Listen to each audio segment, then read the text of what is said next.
What's up, YouTube? It's Ben, and after spending over $100,000 on job ads, here's what I've learned.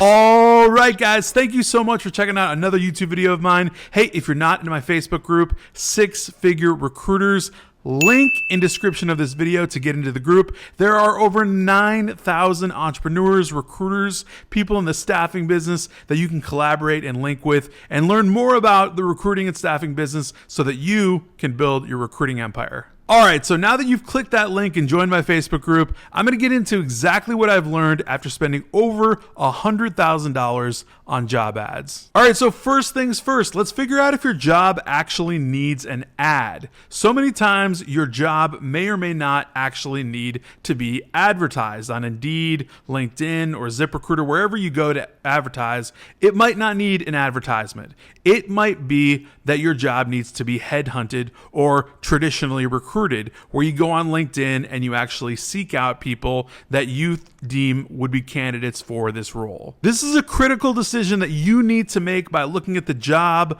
description, the market size, the candidate pool, all of that kind of stuff to figure out whether or not it's going to be easier, quicker, faster, and a better return on investment for you to either advertise the job or headhunt the job and actually recruit for it. The second thing that I've learned after spending over $100K on job ads is that you need to make really good job ads if you're running job ads. Seriously though, what is the point? If you're actually going to spend money on running a job ad on Indeed, let's say, you want to make that job ad look sexy. So you need to put all of the juicy stuff up top. You want to show salary, shift, benefits, the things that the job seeker actually wants to know about, not just the fluff and all of the duties, requirements, and all that stuff. You can put that down below, but you need to put the good stuff up top. Make a job ad look really, really good. I have other videos on this where I actually show job ads that I'm creating,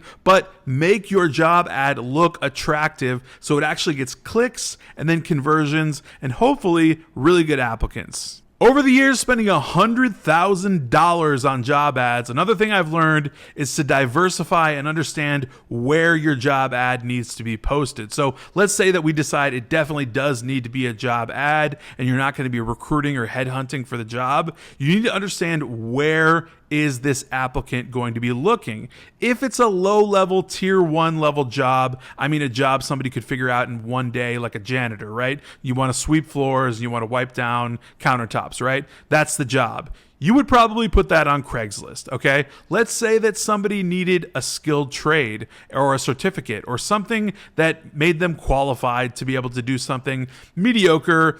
I say tier 2, that kind of thing. I would put that probably on Indeed. Or if you have something that I call tier 3, which is highly sought after, high demand, high paid, you would probably put that job ad on LinkedIn and actually run it there. Why? Because that's where the people are looking for those jobs. So reverse engineer the process. Understand where the job applicant is going to look for jobs and then put your job ad there. So who actually wants to spend $100,000 on job ads over the years? I definitely didn't, but I did. And by doing so, I absolutely learned how to optimize and collect data so that I could absolutely spend way less, like 10x less on my job ads just by knowing exactly how things are going to do. So here's what you need to do for yourself.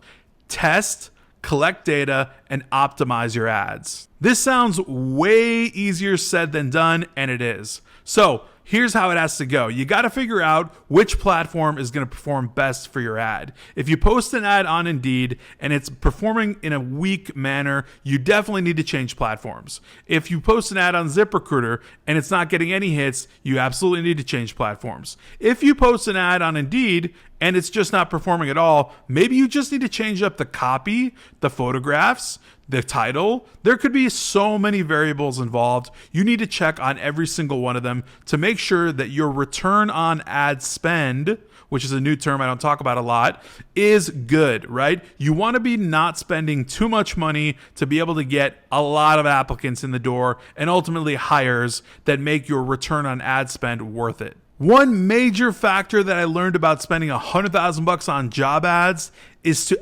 absolutely take every advantage of your job ad spend that you have. When you get applicants or candidates coming into your inbox, call them, email them, contact them ASAP.